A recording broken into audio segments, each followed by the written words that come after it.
Welcome to এডুটেক্স Niranjan YouTube channel. যারা income tax file করবেন তাদের অনেকেই এআইএসে দেখা যাচ্ছে একই অ্যামাউন্ট ডাবল রিপোর্টিং হয়েছে, অর্থাৎ দুবার রিপোর্টিং হয়েছে। বিভিন্ন সংস্থা থাকে, সেই সংস্থাগুলো যদি আপনার একই অ্যামাউন্ট দুবার রিপোর্টিং করে তাহলে আপনার যে ব্রোকারের স্টেটমেন্ট রয়েছে সেই ব্রোকারের স্টেটমেন্ট হিসাবে আপনি ট্যাক্স ফাইল করবেন। অর্থাৎ একই অ্যামাউন্ট যদি দুবার রিপোর্টিং হয় তাহলে একটা অ্যামাউন্টকে আপনি ফিডব্যাক দিয়ে দেবেন। তো এই ফিডব্যাক কিভাবে দেবেন সেটাই আজকে আমি এই ভিডিওতে দেখাবো। এরকম কেস অনেকেরই আছে, তাদের টেনশনের কিছু নেই। তো আমি লগ ইন করে নিয়েছি ইনকাম ট্যাক্স পোর্টালে। লগ ইন করার পর আমি চলে এসেছি এসএফটি ইনফরমেশন। ইনকাম ট্যাক্স পোর্টালে এআইএসে এসএফটি ইনফরমেশনে ক্লিক করলাম। এসএফটি ইনফরমেশনে ক্লিক করে নিচের দিকে চলে আসি। দেখুন এখানে sale of security and unit of mutual fund, sale of security and unit of mutual fund. দেখুন এখানে 10টা আইটেম সেল করেছে। দেখুন 1,07,810 টাকা একটা রিপোর্টিং আছে। এই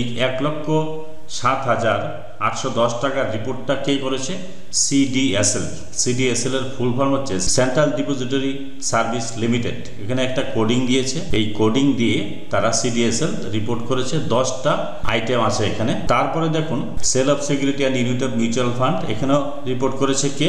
এই 10টা আইটেম 1,07,810 টাকা। দেখুন এই দুটো কিন্তু সেম অ্যামাউন্টই রয়েছে, ডাবল রিপোর্টিং। এখানেও 10টা আইটেম। এই রিপোর্টটা কে করেছে? Caffeine technologies private limited. এখানে আরেকটা কোডিং দিয়েছে। এই সিডিএসএলটা কি সেটা আমি এখন একটু আপনাদের সাথে শেয়ার করছি। এখানে যে কোনো একটাতে আমাকে ফিডব্যাক দিতে হবে। যেহেতু ডাবল রিপোর্টিং হয়েছে, এটা ইনকাম ট্যাক্সকে রিপোর্ট করেছে ক্যাফিন টেকনোলজি, আরেকটা রিপোর্ট করেছে সিডিএসএল। ওনার যে ব্রোকারের স্টেটমেন্ট আছে, ব্রোকার যে ডিমেট অ্যাকাউন্ট রয়েছে, সেই ডিমেট অ্যাকাউন্ট থেকে তিনি যে স্টেটমেন্ট বের করেছেন সেখানে কিন্তু একটা অ্যামাউন্টই আছে। তাহলে আমি এবার রিপোর্ট দুটো হলেও আমি কিন্তু একটাতে ফিডব্যাক দিয়ে দিব। তো সেন্ট্রাল ডিপোজিটরি সার্ভিস যে লিমিটেড, এটার কাজ কি? 1999 সালে ফেব্রুয়ারি মাসে CDSL, securities and exchange board of India, আমাদের যে সেবি রয়েছে, সেবি রেজিস্টার্ড একটি সংস্থা হচ্ছে সিডিএসএল। 1999 সালে এরা প্রথম সার্টিফিকেট পায় ব্যবসা করার জন্য। বর্তমানে এটি একটি এমন একটি আর্থিক সংস্থা যেখানে সিকিউরিটি, শেয়ার, মিউচুয়াল ফান্ড এবং যত রকম ফিনান্সিয়াল ট্রানজ্যাকশন আছে তার কন্ট্রোল এর মাধ্যমে, সিডিএসএল এর মাধ্যমে হয়। তিনি যখন সেল করেছেন সেটা আর্থিক ট্রানজ্যাকশন, ফিনান্সিয়াল ট্রানজ্যাকশন, সেটা সিডিএসএল এর কাছে ডিম্যাট অ্যাকাউন্ট থেকে রিপোর্ট অটোমেটিক হয়ে গেছে। তারাও সেই রিপোর্টটা ইনকাম ট্যাক্সে করেছে। আবার ক্যাফিন টেক, দেখুন ক্যাফিন টেকনোলজি হচ্ছে কার্ভি নামে যে একটি কার্ভি যে রয়েছে, অর্থাৎ যারা কেওয়াইসি করে। ক্যাফিনের কাজ কি?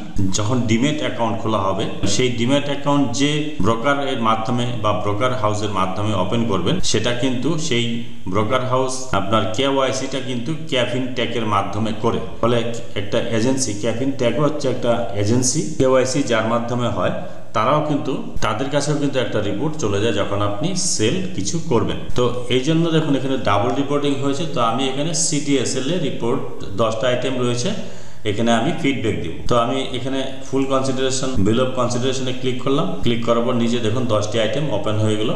এই 1, 2, 3, 4, 5, 6 এই 10টিতে আমার ফিডব্যাক দিতে হবে। 10টি আইটেম মিলে কিন্তু 1,07,810 টাকা। এবার ডান দিকে চলে আসি, একটা একটা করে এবার ফিডব্যাক আমি দেবো। অপশনাল যে ফিডব্যাক দেখুন রয়েছে, ফিডব্যাক স্ট্যাটাস অ্যাক্টিভ। অপশনাল যে অপশনটা রয়েছে, অপশনে ক্লিক করলাম। এখানে উপরে আপনার সবকিছু দেখাবে, এগুলো আপনার দেখার দরকার নেই। এবার feedback type, information is correct, information not in the nature of sale. Double reporting যদি হয় তাহলে আপনি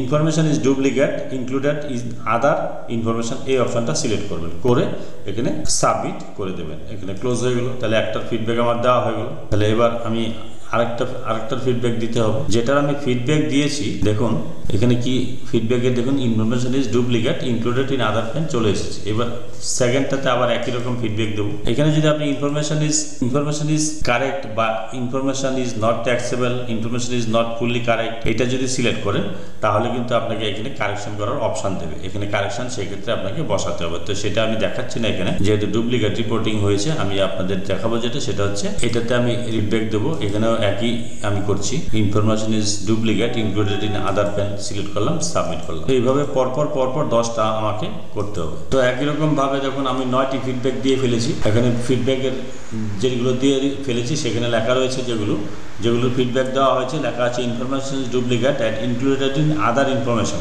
এবার লাস্ট যেটা 10 নম্বরটা, এটা তো আমি ফিডব্যাক দিচ্ছি, অপশনালে গেলাম, গিয়ে এখানে ডাবল রিপোর্টিং ফিডব্যাক নিচের দিকে চলে আসুন। Information is duplicate included in other information. Other information মানে যেহেতু আরেকবার এটা ইনফরমেশন আরেক জায়গায় রিপোর্টেড হয়েছে, সে করে আমি সাবমিট অপশানে ক্লিক করলাম। সাবমিট অপশানে ক্লিক করার পর দেখুন প্রত্যেকবারই এটা এসেছে thank you for your feedback. The value accepted by taxpayer in taxpayer information summary (TIS) will be updated shortly. The feedback may be shared with information source for comment response. You can download the acknowledgement receipt from details view screen. The acknowledgement has been also mailed on your mail ID. অ্যাকনোলেজমেন্টটা আপনার এই যে আপনি feedback দিয়েছেন তার জন্য একটা acknowledgement আপনার এই মেইল আইডিতে পাঠানো হবে। তো এটা আমি ক্লোজ করে দিলাম। যাদের বলছে ইমেল আইডি প্রবলেম আছে তারা ইমেল আইডি ইনকাম ট্যাক্স পোর্টালে আপডেট করে নিতে। তো ফিডব্যাক দেওয়া হয়ে গেল। ফিডব্যাক দেওয়ার পরে 2-4 দিন অপেক্ষা করে আপনি এবার ইনকাম ট্যাক্সটা ফাইল করে ইনকাম ট্যাক্স রিটার্নটা ফাইল করে দেবেন। ফিডব্যাক যখন দেওয়া হয়ে যাবে তখন আমি আবার কি করব, এটা দেখার জন্য ট্যাক্স পেয়ার ইনফরমেশন সামারি TIS-এ যাব। TIS-এ যাওয়ার পর দেখুন এখানে sale and security and unit of mutual fund double reporting হওয়াতে 1,07,810 টাকা ডাবল রিপোর্টিং হওয়াতে প্রসেস বাই সিস্টেম এসেছিল 2,15,620 টাকা।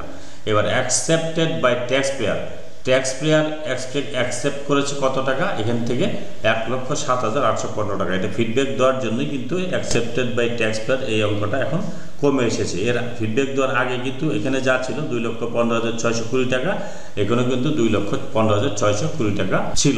এবার যখনই আমি ফিডব্যাক দিলাম এটা হচ্ছে কমে গিয়ে একটা অ্যামাউন্ট এসেছে। এবার এখানে ক্লিক করুন। এখানে ক্লিক করার পর দেখুন ডিটেলসটা এখানে দেখাচ্ছে। এখানে দেখুন এবার ফিডব্যাক দেওয়ার পর এখানে কিন্তু এটা দেখাচ্ছে। এটা হচ্ছে ফিডব্যাক দেওয়া হয়েছে CDSL-টাকে, আর ক্যাফিন ট্যাগটা একই আছে, অ্যাকসেপ্টেড বাই ট্যাক্স পেয়ার এই অ্যামাউন্টটা শুধু আছে। তো এইভাবে আপনারা ফিডব্যাক দেবেন যদি আপনার ডাবল রিপোর্টিং হয়। যদি ভিডিওটি ভালো লাগে please like, share and subscribe this channel to get notification off the next update. Thanks for watching this.